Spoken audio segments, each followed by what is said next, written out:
All right, everybody, get ready for this week's show. It's going to be another great one. We have some friends hanging out. You're going to really enjoy their music. This show is sponsored by our friends at Push and Win Law Firm. That's right. They push and you win. They push and you win. Yeah. So if you need some help with anything, give them a call. And also by our friends at Spinal Tap Brewery. They supply the beer, which also helps create more entertainment. And Frank's Pizza. Frank's been with us since day one. Yeah. You know, they've been with me for a lot longer than that. Well, that's true. So, but this week we have our friends Grifters Shills on. It's an new album right here. We're going to talk about songs off of this album. Yeah. So let's get to it. Yeah. This is Vinyl Voices Radio. ESPN 97.5. Ladies and gentlemen, I'm John Denman. Testy today. All right, everybody, welcome to this week's show. This is Vinyl Voices Radio. I'm John Denman. He's Justin Dejas. We are hanging out here in the Hell and High Water Studios in the beautiful Kingwood, Texas. That's right. Houston. Well, it's actually, if you look at a map, it's the Kingwood area, which I found that to be like interesting. But we are up here hanging out on the north side of Houston, and we have a really badass show this week. Some friends of ours we know for a long time that they play excellent music, and once you start listening to them, it's addictive. And you just want to hear another song and another song and another song. That's right. Yep. Tonight we have Grifters and Shills on the show. Rebecca and John Stoll. Dynamic duo. Yeah. Married. Yeah. I know. Still married, even in a band together. Yeah. How's that happen? 10 years. So something's working right. Yeah. Well, thanks for being here, y'all. They came from Clear Lake, which is also probably got its own spot on the map. It's similar to Kingwood. It's Clear Lake area. Yeah. Clear Lake area. Yeah. Well, the fun part was driving from there to here. Oh, yeah. Well, we get across Houston. Very scenic. Yeah. Yeah. At rush Deer hour. Park, I mean. In which rush hour starts at 1 p.m. and ends at 9. Yes. Right. So why avoid it? Most waking hours. Yeah. Well, again, welcome. Good to see you guys. Good to see Thanks for hanging out. You guys have been really busy. A lot's been happening. We have this album right here, Fireball. Yeah. Yes.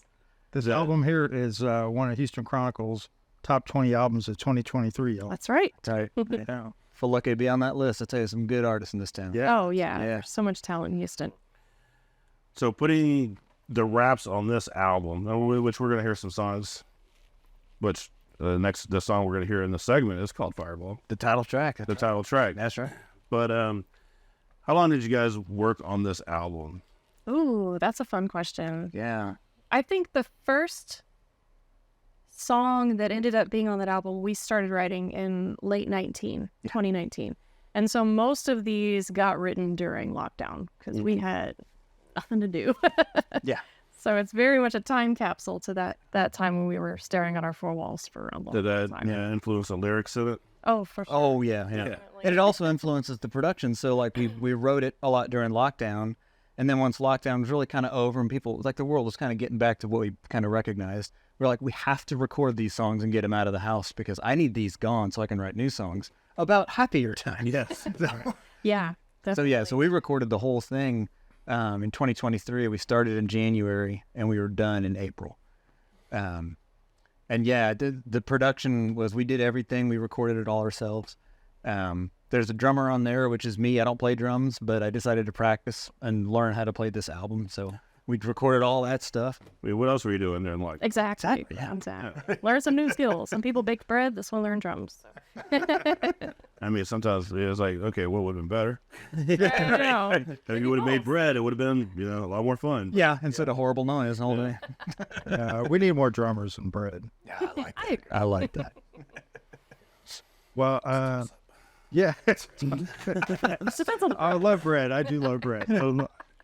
Out there, don't think I don't like bread. I love me some bread. I love anti-bread. The gluten-free warrior. All right. Well, should we jump into the song? Let's show the song. Let's hear Fireball, and then we'll come back and talk about it.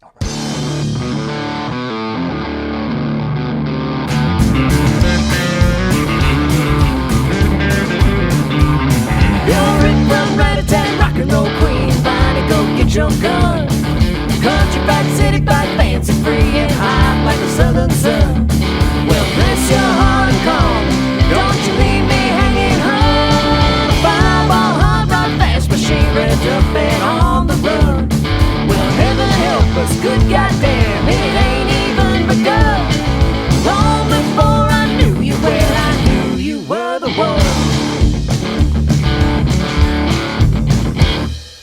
Got me hot and heavy, wound up like a spring. Got me seeing double and you drive me wild every time you shake that thing. Well, bless your heart and call. We'll do a little more than talk. We'll run that road and drive all night and try to beat that clock. Well, if you're good, then babe, I'm better. And that engine's running hard. Cut fast and loose right off the line if we ain't getting caught. My heart in hell, southern bell show, gonna make that mark. Beat up, broke down, right on the chin, get it all done and do it again. Low down, high life, living the dream. Been a pretty man since you were 18. No reason left to stay. Go on and go my way. We're gonna kick that to the curb and walk away.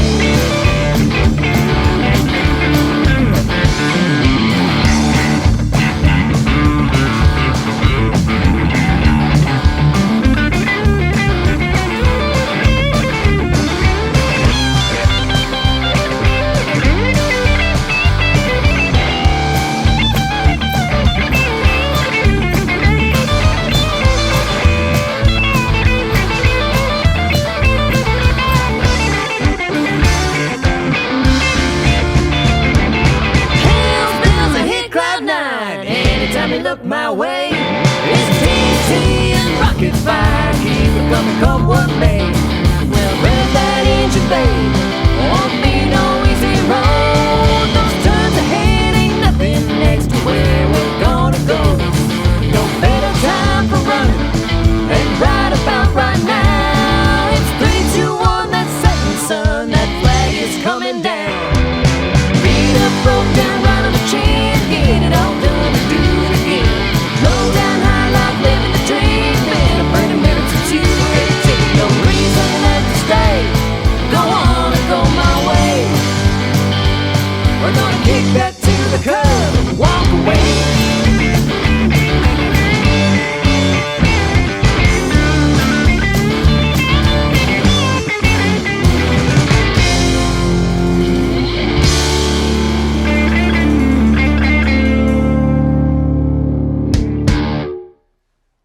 All right, that's some Fireball. Fireball.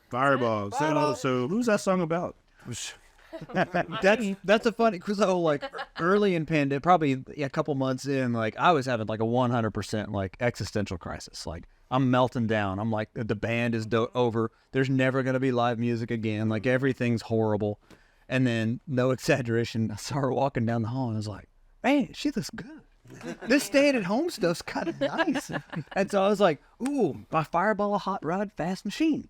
And so I handed her that line and I said, can you please finish the song about yourself? The whole song about you, about how you're hot. Fortunately, I have a healthy self-esteem. So she wrote the rest of the whole lyric. I already wrote this song. Yeah, I was like, all right. I've just been waiting to say Pictures, the video already. Let's go. That's really how it came about. It just kind of came about honestly. It's like I just wrote it. It sounds cliche to say like wrote it about her, but I really did. It was like, man, this is cool. Well, I wrote it about. Well, you wrote it. Yeah. Well, and we were listening to a lot of rockabilly stuff at the time, and so those influences were kind of showing up. And he had this riff that he'd been messing with, and I really liked it. And so we kind of put those things together, and they found their feet in that song eventually. I think. For a long time, with that one, we just kept repeating the first verse in the third verse slot. And it took a while to get that one going. And then finally, maybe a couple months into it, like, ooh, I had a moment of inspiration in the morning at some point and wrote it down. And we just really wanted a song that focuses on, I mean, a fun lyric, you know, and something that's like you say, danceable. But but along with all that, like just a powerful rhythm guitar, like just a ridiculously loud sounding rhythm guitar, something you can just crank up and it can never be loud enough. Like I'm a guitar player and an audio person, so like, yeah, I want the guitar loud, and Yeah, well, I mean, how did that help you pull out of your existential crisis? Oh, big time. Writing has long since been one of the things that, like, if we're ever feeling bummed, like, going on a walk helps and writing a song helps. And we're writing 2 brand new ones right now. We can't help ourselves. Like, we just love doing it. Oh, yeah. And the process of creating together, like, we don't ever bring a song to each other and like, here's the song we're doing now. It's done. You can never change it. It's always a co-writing thing that always kind of evolves naturally. And we spend a lot of time doing that together. So that helps immensely to just like focus on something else other than like, the world's not ending today. Like At some point. maybe in a few days, fine, but like until then, like, you're good. Well, and it's nice too because we can. It's a very vulnerable thing to bring an unfinished work to someone, especially someone you don't want to be embarrassed in front of. And so it's nice to have that kind of communication with each other where you can just kind of put it on the table. Like, I don't know the melody of this yet. It's weird. I sound tone deaf, but let's just see where this goes. And Kind of like walking in, like if I'm weighing myself and she walks in the room and looks at the numbers at that moment, like, oh, well, well, now you know. You know what's for lunch? Salad. It's interesting. Has it always pretty much been that way with you guys? Because you go back, we were talking a little bit before the show about the fact that y'all met like 15 or 16 years ago, something like that. Yeah. And bringing a band together, you showed up for an audition, right? That's right. Yeah. Showed up for our audition and it was a full band. And we hit it off right away, communication wise. And then, formed a different band. We started do covers first, and then we started writing a few things. But yeah, to your question, it's absolutely been that way since the beginning. It's always been that way, and it probably at this point we're 10 years into being married and 14 into being a band. It probably always will be that way. I think our best stuff comes from when we both contribute fairly equally to it. Oh yeah. I mean, some, like he mentioned, I'll show up with one that's basically done, and you'll do more of the composition, or vice versa. He'll have most of an instrumental, and then I put in lyrics, and I think that balance is what really gives the songs their strength. How do you balance the time, when everything to do this? Yeah. That's a struggle. Always a struggle. That's a real struggle. We just don't do other things. And, I think I can say we're in our 40s. I'm higher in my 40s than she is. Definitely. And so that's at the point in your life when you've got a really thick set of friends. You always want to see each other. You always want to be doing things. And it's really, really difficult to prioritize, like, this thing is what I'm doing. I have to say no to these other 10 things. But we love making music so much. And we love, like, when we're able to bring these songs into environments and have shows with our friends. It's a joyous time. And those times happen because you're able to spend the time writing. Exactly. Yeah. Well, I think it's a lot of couples' aspiration is to have something they do together. Because I hear that all the time. It's like, we don't do anything together. I'm like, we do everything together. Right. I don't think we would. Yeah. So no, it's awesome, but it's a lot of work because especially when you're both trying to be creative in this environment, and also you have other jobs and everything else, right. But then you guys are just making good music. So the outcome works out well. Mm-hmm. Yeah, we're doing something right. I hope I to be hope so. working fairly well. I never know. I honestly never know what we're doing. I know what I feel when I'm writing with her, and when we're hanging out with friends and being in situations where there's live music and being at other friends' shows, of course, and like enjoying stuff.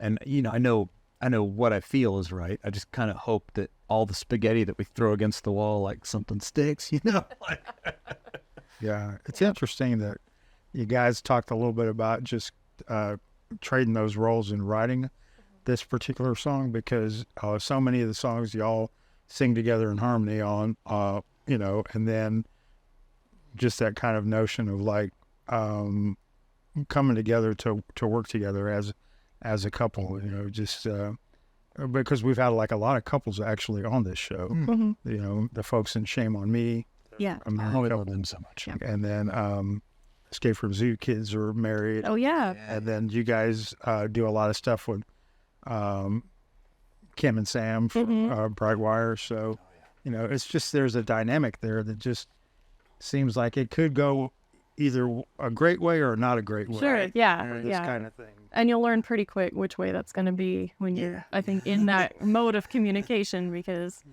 when it works, it's wonderful. When it doesn't, you know it immediately. I'm going for a walk. Yeah, exactly. Exactly. Well, I think we learned early on. I think it might have been the Carter family that would say this a lot. Was that like family singing together, people that live together, you start talking alike, and your consonants and vowels become alike. And so when you do a harmony singing together, like you're already kind of in tune with the person you're singing with, and so it brings this extra element. Frankly, something we don't have to work hard at, which is like, you know, aligning words and stuff. Which is an interesting thing. And I agree with that. Like, I've felt that over the years. Like, I don't have to look at her for timing. Sometimes it's just timing's just happens. Well, stuff starts to feel intuitive. Well, they say couples start to look alike. You know, we start to sound alike. Look like finish sentences, and you guys ever just sit there and you're like, man, I'm thinking about this, and then the other one goes, oh, hey, would you like this? Yes. And Oh, yeah. Happens all the there's time. weird communication that happens that is unexplained. Definitely. Most definitely. Mostly I sit there looking forward to like looking like her. I'm like, one day. See, you're going to like improve. I'm going to Fireball. see where this is going. Salad. Back to the advice. Right. All right, let's take a break, and I need another beer anyways. So let's take a break. We get back. We'll talk more Grifters Shills. This is Vinyl Voices Radio.